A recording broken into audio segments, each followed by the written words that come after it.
आत्मज्ञान की यात्रा। आत्मज्ञान की यात्रा में बढ़ते हुए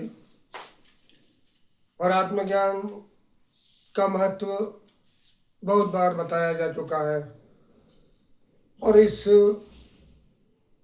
विश्व संसार में इतिहास में कई बड़े बड़े दिग्गज आत्मज्ञानी हुए हैं जिनको आत्मा का अनुभव हुआ, साक्षात्कार किया उन्होंने आत्मा का, स्वयं को आत्मा के रूप में जाना, स्वयं को स्वयं का अनुभव हुआ, स्वयं दृष्टा के रूप में स्थिति बनी।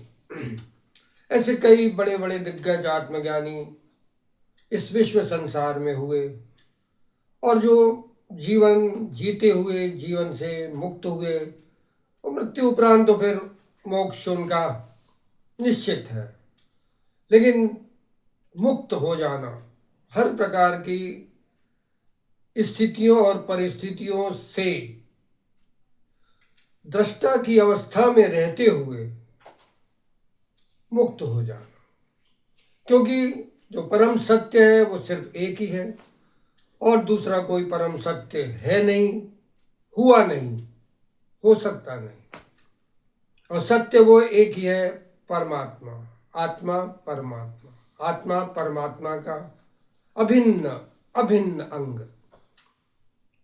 जो स्वयं आत्मस्वरूप होने के बाद भी परमात्मा स्वरूप है, स्वयं आत्मस्वरूप है, परमात्मा स्वरूप है।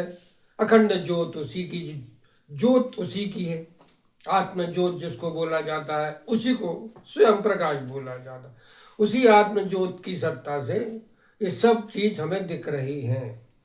जो भी हमें महसूस होता है, अनुभव में आता है, वो सब उस आत्म ज्योति, इसीलिए उसका नाम एक आत्म ज्योति है। अखंड ज्योति भी कहा गया है उसको। तो ऐसे ही ये आत्मज्ञान हमारा है और इस आत्मज्ञान की अनिवार्यता, आत्मज्ञान बहुत जरूरी है जिनको संसार से उपराम होना है। लेकिन जो संसार की दलदल में फंसे हुए हैं और दलदल में ही उनको आनंद महसूस हो रहा है, दलदल में ही वो अपने जो भी भोग रहे हैं उनको उसी में आनंद है, बात अलग है। लेकिन जीते जी अगर आत्मा को नहीं जाना तो मरणोपरांत आत्मा को जानने का दूसरा कोई उपाय नहीं है। मरणोपरांत आत्मा को कोई जान भी नहीं सकता। जीते जी ही उसकी एक यात्रा होती है अपने स्वयं के अनुभव के लिए, आत्म स्वरूप में स्थिति लाने के लिए। ऐसे ही हमारे इतिहास में कई असंख्य बहुत बोलेंगे, मतलब इतिहास है, अनादि काल से पता नहीं कितने आत्मज्ञानी हुए, बड़े बड़े दिग्गज आत्मज्ञानी हुए। उसी में एक आत्मज्ञानी महापुरुष आज मुझे याद आ रहा है, अवसर है, याद आ गया, याद करते हैं अपन। उनका नाम है विद्यापति। विद्यापति इतिहास में बड़े दिग्गज महापुरुष हुए हैं, आत्मज्ञानी, गंगा उपासक। गंगा के अलावा उन्होंने कभी किसी जल को स्पर्श नहीं किया, ग्रहण नहीं किया, एक गंगा जल केवल। और विद्यापति अपने आप में बड़े आत्मारामी संत थे, महापुरुष थे।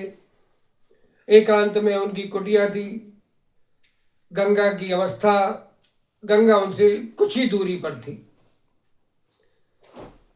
15-20 मील का अंतर रहा होगा। ये गंगा की अपनी भाव था, वहां धारा बहती थी गंगा की।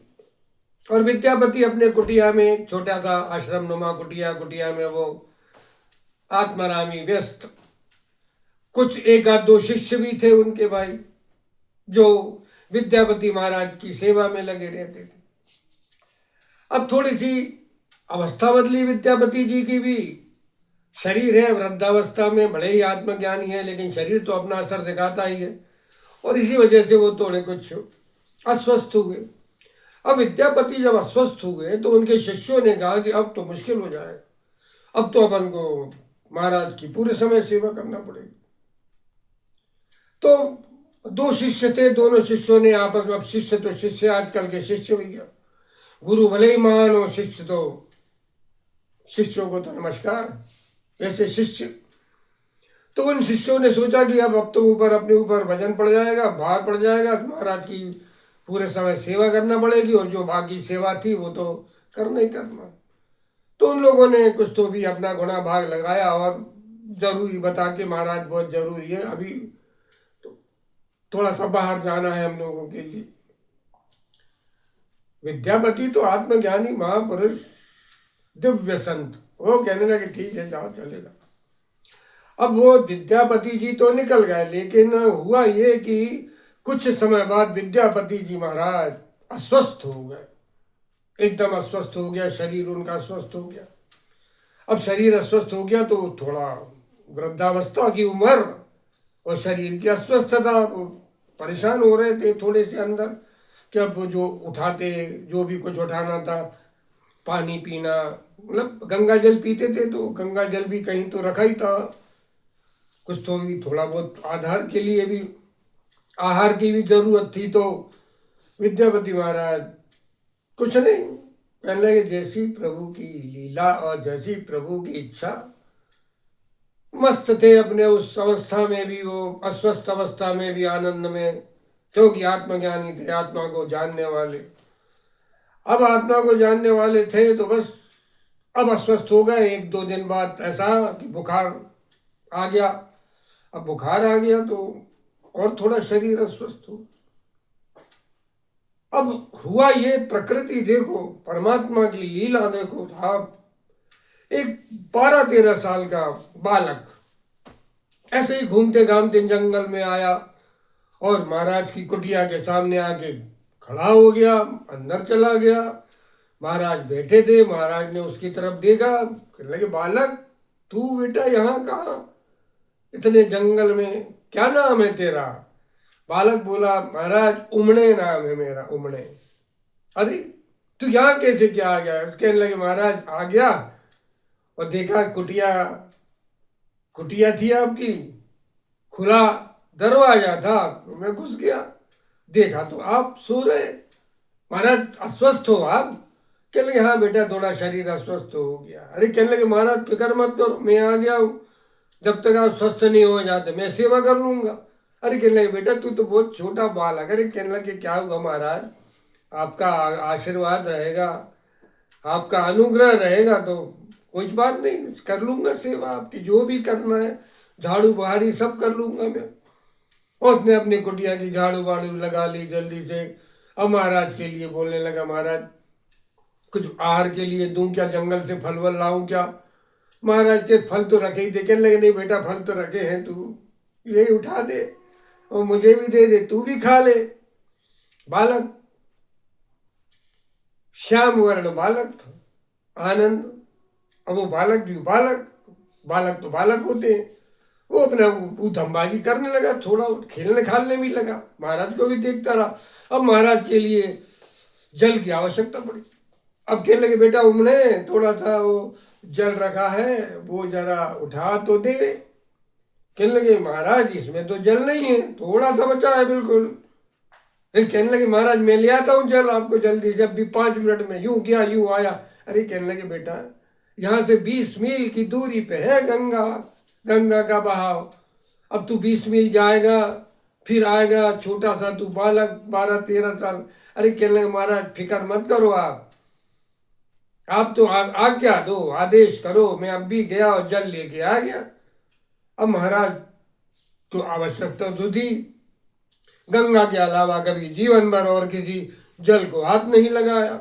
अब महाराज ने कहा कि ठीक है बेटा, उमने वो बड़ा बर्तन रखा है गुंडनुमा, जो गुंड पुराने जमाने की गुंडा आती, तो कहने लगे बेटा वो ले जा और ले आ, लेकिन ध्यान रखना अच्छे से जाना, जंगल का रास्ता है, जानवर भी है यहाँ पर, जंगल में रास्ता जरा कठिन है, थोड़ा बेटा संभल के। अरे कहने लगे महाराज आप चिंता मत करो, आपका आदेश सिर पर, आपका आदेश सिर पे है, मेरे सिर पे रखा, सिर पे रख लिया मैंने आपका आदेश, सब भी किया और लाया। अब उमने गया भैया गुंडे लेके, बच्चा तो बच्चा है, खेलते खालते भागा, और भागा तो भागा 10 मिनट भी नहीं हुए, 10 मिनट 10 मिनट नहीं हुए और बालक हाजिर। अरे कहने लगे महाराज गंगा जल ले आया। कहने लगे इतनी बड़ी कुंड ले गया था। और कहने लगे पूरी भरी कुंड है, गिरी भी नहीं, तुझसे पानी मतलब जल गिरा भी नहीं। हाँ, और कहने लगे सबसे बड़ी बात तो ये है कि तू इतने जल्दी कैसे आ गया। 20 मील जाएगा और 20 मील के बाद जल भरेगा और जल भरने के बाद फिर वापस आएगा। कम से कम 1 घंटा तो लगना था तेरे को। भागता गया हो, भागता आया हो, तो भी 1 घंटा तो लगा है, तो लगना चाहिए था। बेटा सच बता, गंगा ही जल लाया है? तो लगे महाराज आपका आदेश सिर पे था मेरे, वो कैसे मतलब मैं यहाँ वहाँ का तो ला ही नहीं सकता जल। और आपने कभी जीवन भर गंगा के अलावा कोई जल ग्रहण नहीं किया। विद्यापति महाराज भी सोचने लगे यार बड़ा अजीब बालक है तो बालक बड़ा शाना है, सयाना, लेकिन ये बड़े जल्दी कैसे आ गया। बस इसी उधेड़बुन में थे। अब जब इसी उधेड़बुन में थे तो उन्होंने कहा ठीक है बेटा, अब तू लाया है जल तो वो गिलास उठा वहां से, जल भर और मुझे दे दे। अब विद्यापति महाराज ने जीवन भर गंगा जल के अलावा कोई जल ग्रहण नहीं किया। स्वाद उनके रोम रोम में बसा हुआ था। उन्होंने जैसे गिलास लिया, पानी का एक घूंट भरा और उनकी आंखें बड़ी बड़ी हो गई। गंगा जल था, क्योंकि गंगा जल का स्वाद उनके रोम रोम में समाया हुआ था। दूसरा कोई जल कभी ग्रहण ही नहीं किया। अब उन्होंने सोचा कि बात तो यही है, गंगा जल तो है, मगर बात ये भी समझ में नहीं आ रही कि इतना सा बालक, 12-13 साल का बालक 20 मील गया और 20 मील आया। 1 घंटे की जगह 10 मिनट में बालक गंगा जल लेकर उपस्थित। अब वो उन्होंने बड़े शान से बोला बेटा बड़ा अच्छा किया, तू आ गया और तू मुझे गंगा जल ले आया। अब गंगा जल ले आया। अब विद्यापति महाराज ने उस बालक को अपने पास बैठाला और बोलने लगे बेटा, उसके सिर पे हाथ रखा। बालक था, कहने लगे बेटा वाकई में तू बड़ा सियाना बालक है और गंगा जल ही लेके आया और 20 मील गया और 20 मील आया और यूं गया और यूं आया। बेटा अब तू सच सच बता, तू है कौन? अरे बाप रे, विद्यापति जी महाराज का रोम रोम पुलकित हो गया। अपने आप रोम रोम कहते ना फरूरी आ जाना, फरफरा गए सारे रोम विद्यापति जी महाराज के। और विद्यापति जी महाराज ने जैसे ही उसके ऊपर हाथ रखा, जैसे बिजली सी चमक गई विद्यापति जी महाराज के शरीर में। अब विद्यापति जी महाराज के शरीर में बिजली चमकी और बालक को हाथ लगाया, स्पर्श किया और पूछा कि बेटा बालक अब तू सही सही बता दे कि तू आखिर है कौन। अब बालक कुछ बोलता, इससे पहले समय हुआ जा रहा है अपने एपिसोड का, ज्यादा लंबे लेते नहीं हैं आप लोग, कथा सुनने में फिर बोर हो जाते हो। इसलिए इस कथा का अगला भाग अगले एपिसोड में, आत्मज्ञान की यात्रा। कथा बहुत सुंदर है, कथा बहुत रोचक है, आगे की कथा जरूर सुनिए इसके अगले भाग में और आनंद के साथ इस आत्मा की यात्रा में बने रहिए। आत्मज्ञान की यात्रा, आपको भी आत्मज्ञान को उपलब्ध होना है, एक दिन अवश्य उपलब्ध होंगे। ओम का गुंजन, ओम का आलंबन और आत्मा की यात्रा शुरू।